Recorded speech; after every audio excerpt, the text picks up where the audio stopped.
Hello student. Quick revision hub में एक बार फिर से आप सभी का स्वागत है। उम्मीद है आप सभी ठीक होंगे और अपनी तैयारी को बेहतर कर रहे होंगे। आज की हमारी क्लास होगी राजस्थान इतिहास। इसमें हम देखेंगे पुरातात्विक स्रोत, अभिलेख एवं सिक्कों से संबंधित जो महत्वपूर्ण क्वेश्चन हैं उनको करेंगे। हम देखेंगे 2020 से 2023 में किस प्रकार के क्वेश्चन आए हैं और आने वाले एग्जामों में किस प्रकार की क्वेश्चन आने की संभावना है। तो चलिए शुरू करते हैं बिना किसी देरी के। आज का हमारा पहला क्वेश्चन है, ऐतिहासिक स्थल जवालीपुर की आधुनिक पहचान है। आप सभी इन प्रश्नों को करने का प्रयास कीजिए और अपने उत्तर को कमेंट बॉक्स में जरूर कमेंट कीजिए। देखते हैं, 1 जालोर, 2 सिरोही, 3 नागौर या 4 जैसलमेर।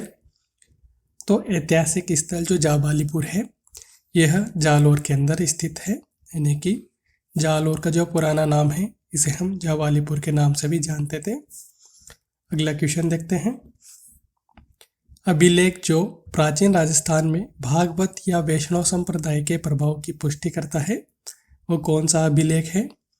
1 घोसुंडी अभिलेख, 2 भुजकला अभिलेख, 3 हेलियोडोरस का वेशनगर अभिलेख या 4 घटियाला अभिलेख। जिसका सही आंसर हो जाएगा जो घोसुंडी अभिलेख है, इसके अंदर प्राचीनतम भागवत या वैष्णव संप्रदाय का प्रभाव की पुष्टि हुई है। अगला क्वेश्चन देखते हैं, घोसुंडी जो अभिलेख है किस भाषा में लिखित है, यानी कि यह किस भाषा में लिखित है। 1 ये राजस्थानी में है, 2 संस्कृत, 3 पाली में या 4 प्राकृत। जो घोसुंडी अभिलेख है यह संस्कृत जो भाषा है इसके अंदर लिखित है, यानी कि ऑप्शन नंबर 2 सही है। अगला क्वेश्चन देखते हैं, कौन सा अभिलेख महाराणा कुंभा के लेखन पर प्रकाश डालता है। 1 कुंभलगढ़ शिलालेख जो 1460 ईस्वी में मिला, 2 कीर्ति स्तंभ प्रशस्ति ये भी 1460 ईस्वी में, 3 जगन्नाथ राय शिलालेख या 4 राज प्रशस्ति। तो इसका सही आंसर हो जाएगा जो कीर्ति स्तंभ प्रशस्ति है। इसके अंदर हमें महाराणा कुंभा के जो लेखन है इसके बारे में प्रकाश मिलता है, यानी कि ऑप्शन नंबर 2 सही है। अगला क्वेश्चन देखते हैं, निम्न में से किस प्रशस्ति के रचयिता अत्रि एवं महेश थे। 1 बिजोलिया शिलालेख, 2 रणकपुर प्रशस्ति, 3 कुंभलगढ़ प्रशस्ति या 4 कीर्ति स्तंभ प्रशस्ति। तो अत्रि एवं महेश के द्वारा जो कीर्ति स्तंभ था इसकी रचना की गई थी। अगला क्वेश्चन देखते हैं, चीरवा शिलालेख किस राजवंश के शासकों का उल्लेख करता है, यानी कि जो चीरवा शिलालेख है इसके अंदर किन शासकों का उल्लेख मिलता है। 1 मारवाड़ के राठौड़ शासकों का, 2 मेवाड़ के गुहिल शासकों का, 3 आमेर के कछवा शासकों का या 4 अजमेर के चौहान शासकों का। तो जो चीरवा शिलालेख है इसके अंदर मेवाड़ के गुहिल शासक हैं इनका उल्लेख मिलता है। आप सभी बताइए कि जो चीरवा शिलालेख है ये कहाँ पर मिला था। अगला क्वेश्चन देखते हैं, 17वीं शताब्दी की रचना राज प्रशस्ति महाकाव्य के रचयिता हैं, यानी कि राज प्रशस्ति किसके द्वारा लिखी गई। 1 गरीबदास, 2 दुर्गा आड़ा, 3 रणछोड़ भट्ट या 4 केशवदास। तो इसका सही आंसर हो जाएगा रणछोड़ भट्ट है, इनके द्वारा राज प्रशस्ति लिखी गई। आप सभी बताइए कि जो राज प्रशस्ति है ये किनके काल में बनाई गई, यानी किस शासक के द्वारा बनवाई गई थी। अगला क्वेश्चन देखते हैं, किस शिलालेख में चौहानों को वस्त्र गोत्रीय ब्राह्मण कहा गया है। ये भी काफी इंपोर्टेंट क्वेश्चन है, कई एग्जामों में पूछा गया है। 1 चीरवा शिलालेख, 2 श्रृंग ऋषि का शिलालेख, 3 बिजोलिया शिलालेख या 4 अपराजित का शिलालेख। तो चौहानों को वत्स गोत्रीय ब्राह्मण जो बिजोलिया शिलालेख है इसके अंदर कहा गया था, यानी कि ऑप्शन नंबर 3 सही है। अगला क्वेश्चन देखते हैं, बिजोलिया अभिलेख किस वंश के इतिहास की जानकारी का महत्वपूर्ण साधन है। 1 राठौड़, 2 सिसोदिया, 3 चौहान या 4 प्रतिहार। तो बिजोलिया अभिलेख है इसके अंदर जो चौहान है इनका वर्णन मिलता है, यानी कि ऑप्शन नंबर 3 सही है। अगला क्वेश्चन, सॉरी, बिजोलिया लेख के अनुसार सांबर झील का निर्माण किसने करवाया था? ये भी काफ़ी इम्पोर्टेंट क्वेश्चन है।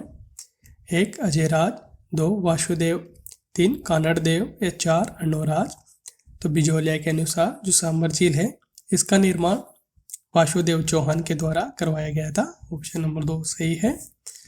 स्टूडेंट, अगर आपको इसकी पीडीएफ चाहिए तो आप पीडीएफ को डिस्क्रिप्शन बॉक्स से डाउनलोड कर सकते हैं, जिससे आप इन क्वेश्चनों की ज़्यादा से ज़्यादा प्रैक्टिस कर पाएंगे। और साथ ही आप हमारे Telegram group quick revision hub से भी जुड़ सकते हैं। इसका लिंक भी डिस्क्रिप्शन में दिया हुआ है। आप ग्रुप में जुड़कर जो इम्पोर्टेंट जानकारी आती है या फिर महत्वपूर्ण क्विज वगैरह आप कर सकते हैं और वहाँ पर आप अपडेट भी रहेंगे। अपना अगला क्वेश्चन देखते हैं। श्रुतोत्सव के लेखक है, यानी कि श्रुतोत्सव की रचना किसके द्वारा की गई है? 1 मंडन के द्वारा, 2 सोमेश्वर, 3 नरपति या 4 राजशेखर। तो इसकी रचना सोमेश्वर के द्वारा की गई है। ऑप्शन नंबर 2 सही है। अगला क्वेश्चन देखते हैं। घटियाला शिलालेख किस भाषा में लिखा गया है? यानी कि जो घटियाला शिलालेख है ये किस भाषा में रचित है? 1 फारसी, 2 संस्कृत, 3 हिंदी या 4 मारवाड़ी। तो घटियाला जो शिलालेख है यह संस्कृत भाषा में रचित है। ऑप्शन नंबर 2 सही है। अगला क्वेश्चन, घटियाला शिलालेख में निम्नांकित में से किस वंश की जानकारी प्राप्त होती है? घटियाला शिलालेख भी काफ़ी महत्वपूर्ण है। 1 गुहिलोथ, 2 कछवाहा, 3 सिसोदिया या 4 मंडोर प्रतिहार।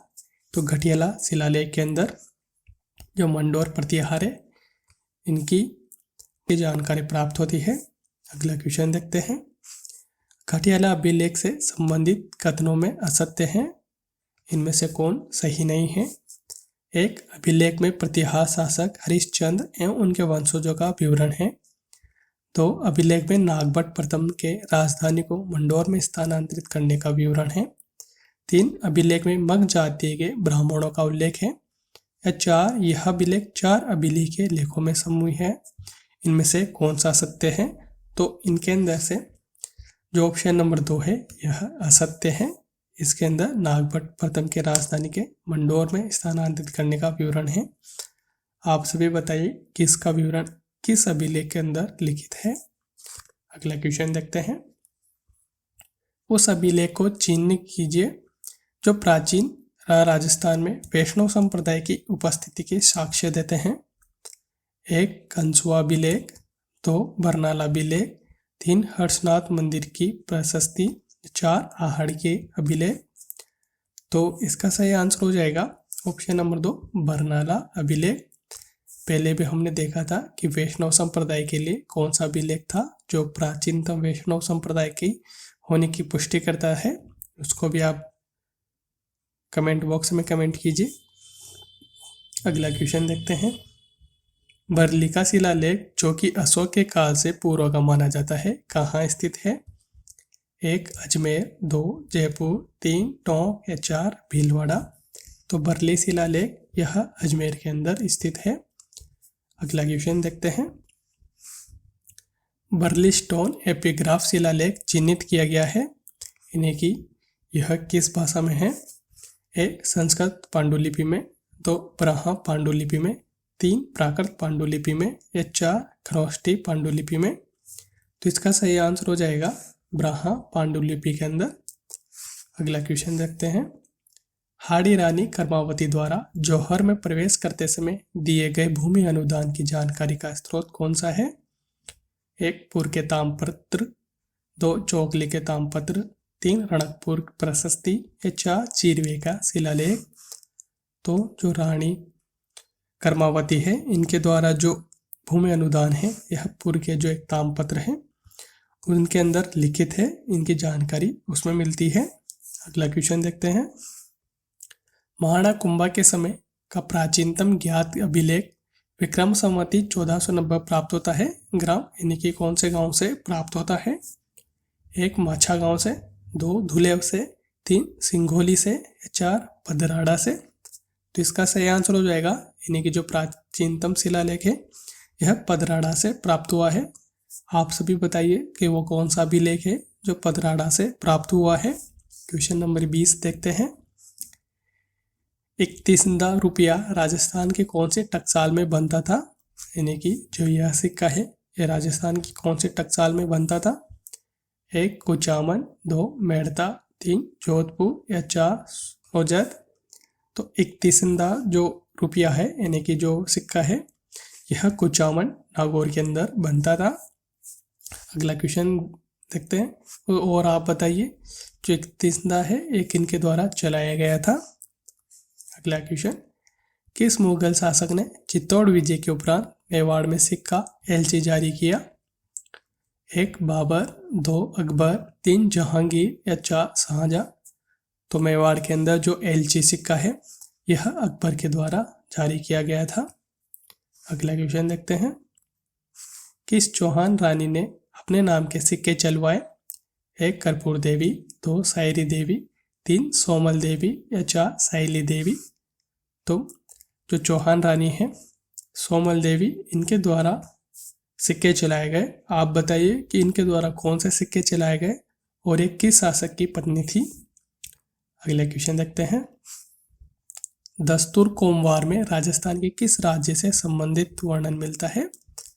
1 बीकानेर, 2 जयपुर, 3 उदयपुर या 4 कोटा। तो इसके अंदर जयपुर का जो वर्णन है वह मिलता है। अगला क्वेश्चन देखते हैं। रसिया के क्षत्रिय अभिलेख का नाम उत्कीर्ण है, यानी कि यह कहाँ पर उत्कीर्ण है। 1 नरवरा गुहिल, 2 जोगेश्वर चौबेसा, 3 महाराणा राज सिंह या 4 सामंत सिंह। तो रसिया की क्षत्रिय अभिलेख के अंदर नरवरा गुहिल का नाम उत्कीर्ण है। अगला क्वेश्चन देखते हैं। मानमोरी शिलालेख राजस्थान के किस क्षेत्र से संबंधित हैं। 1 मंडोर, 2 माउंट आबू, 3 चित्तौड़ या 4 पाली। तो इसका सही आंसर हो जाएगा चित्तौड़ के अंदर मानमोरी शिलालेख है। आप सभी बताइए कि मानमोरी शिलालेख के अंदर क्या लिखा हुआ है, यानी कि यह किससे संबंधित है। अगला क्वेश्चन देखते हैं। नाथ प्रशस्ति राजस्थान की किस रियासत से संबंधित है। 1 मारवाड़, 2 जयपुर, 3 मेवाड़ या 4 जैसलमेर। तो नाथ संप्रदाय है यह मेवाड़ से संबंधित है, यानी कि ऑप्शन नंबर 3 सही हो जाएगा। अगला क्वेश्चन देखते हैं।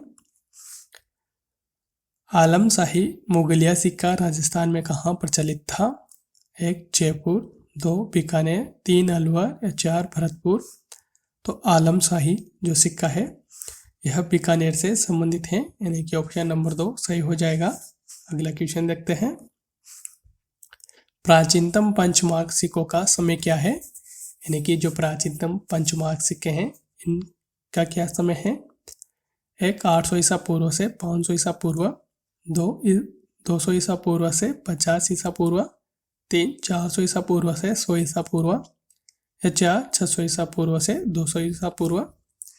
तो ये जो इसका पंचमार्क सिक्के हैं इनका सही काल है 600 ईसा पूर्व से 200 ईसा पूर्व, यानी कि ऑप्शन नंबर 4 सही है। अगला क्वेश्चन देखते हैं। निम्नलिखित में से कौन सा युग्म यानी कि मुद्राएं एवं रियासत सुमिलित नहीं है। 1 अख्यशाही जैसलमेर, 2 झारशाही जयपुर, 3 विजयशाही बीकानेर, 4 गजशाही जोधपुर। तो इनके अंदर से जो विजयशाही है यह बीकानेर से संबंधित नहीं है। आप सभी बताइए कि विजयशाही किस रियासत काल से संबंधित है। क्वेश्चन देखते हैं। रावशाही सिक्कों का संबंध किस राज्य से है। 1 करौली, 2 भरतपुर, 3 अलवर या 4 धौलपुर। तो रावशाही जो सिक्के हैं इसका संबंध अलवर जिले से है, यानी कि उस टाइम अलवर रियासत से था। तो स्टूडेंट यह है आज की क्लास। आई होप आपको ये क्लास पसंद आई होगी। अगर आपको ये क्लास पसंद आई है तो लाइक, सब्सक्राइब और शेयर करना ना भूलें। और आप इसी तरह अपनी जो तैयारी है इसको जारी रखें। आप लगातार रिवीजन करते रहें, अपनी कड़ी मेहनत करते रहें, क्योंकि रिवीजन ही सफलता की चाबी है। और आप इसी तरह अपना परिश्रम को जारी रखिए। हम मिलेंगे अगली किसी क्लास में। तब तक आप यूं ही रिवीजन करते रहिए, पढ़ते रहिए और हमारे साथ जुड़े रहिए। तब तक जय हिंद, धन्यवाद।